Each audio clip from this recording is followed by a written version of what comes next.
Mark is here now with the sport. You've been down to Wembley. How was it? Yeah, fantastic, although it wasn't the result we all wanted, of course. No. And that is where we'll start, because Sheffield United have set their sights on automatic promotion to the Premier League after losing in the FA Cup semi-final. The Blades were beaten 3-0 by Manchester City. I took a coach to Wembley with a lovely bunch of Blades fans. Hey up! It's an early start for Blades fans, heading to Wembley in hope rather than expectation. Whatever will be, will be. We're going to Wembley. We're playing against one of the best teams in the world. We're not expected to win, so as long as they can just give it all they can and try their best, you know what I mean? That's all we can ask for. We're just going to enjoy the day. We've been many times to Wembley. Unfortunately, we've not been successful in recent years, but you never know. One of these times, we might just be lucky enough. On the pitch, it was the Blades who cut through the Manchester City defence first, but could not capitalise. United held strong until right near the end of the first half, when Daniel Jebbison gave away a penalty. From there on, Man City took control. Riyad Mahrez scored a hat-trick. But it was the Sheffield United fans who could be heard loudest around Wembley. It finished 3-0 to Man City. We didn't keep the ball as much as we would have liked at times, but we worked hard. We were just outdone by a miles better team. It's just disappointing we couldn't give our fans something to cheer about, but I'm sure they'll be proud of us, and we can be proud of the performance. No shame in losing to Man City 3-0. Now you've got to believe us, the Blades are going up. The lads did us proud, to be honest. They played with pride, they played with passion, and they put in the effort. What more can you ask?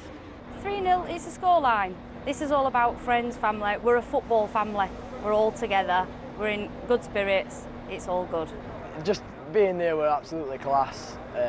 Fans were just unbelievable, loud and proud, as we always say. Any sense of disappointment among Blades fans will soon fade, because on Wednesday they take on West Brom at Bramall Lane. Win that and they'll be promoted to the Premier League. Elsewhere, Leeds United take on Leicester City tomorrow at Ellen Road in a massive game near the bottom of the Premier League. Leeds are just a point above the relegation zone after losing to Fulham. But in League One, Sheffield Wednesday stayed in the race for automatic promotion. The Owls went one down at Hillsborough early in the second half against Exeter City. But Wednesday hit back when Barry Bannon's cross was glanced in here by Lee Gregory. Then Callum Patterson earned Wednesday what could be a vital 3 points.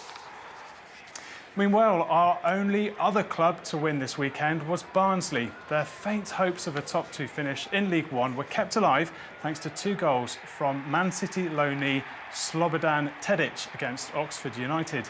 The Reds have now won 9 successive home games. They take on high-flying Ipswich at Oakwell tomorrow night in a big game for both clubs.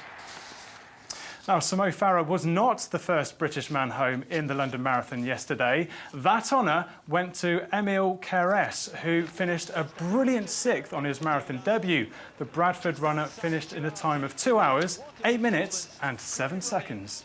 I made some mistakes, but yeah, I think my good training carried me over the line. But yeah, it's definitely, I have a lot to learn, and I think going forward I'll be able to take the experience into the next one and be able to run a more even and better race. And Emile wasn't the only one flying the flag for Yorkshire. In the amateur race, Mark Peets from South Yorkshire Fire and Rescue set a world record for running the marathon in full uniform while using an air tank that he had to change every 2 miles. He tackled the course in 4 hours and 42 minutes. And you might remember Jo Gray from last week on Look North. She was racing with her team, the Rainbow Warriors, in a specially adapted wheelchair. And Amy, it'll be you next doing the marathon, of course, the Royal Borough Marathon in a few weeks. It will, and I'm watching that and my stomach's going, I've got butterflies. I'm absolutely dreading it. I'm so nervous, but well done to all of those runners in London. What an amazing achievement. Thanks, Mark.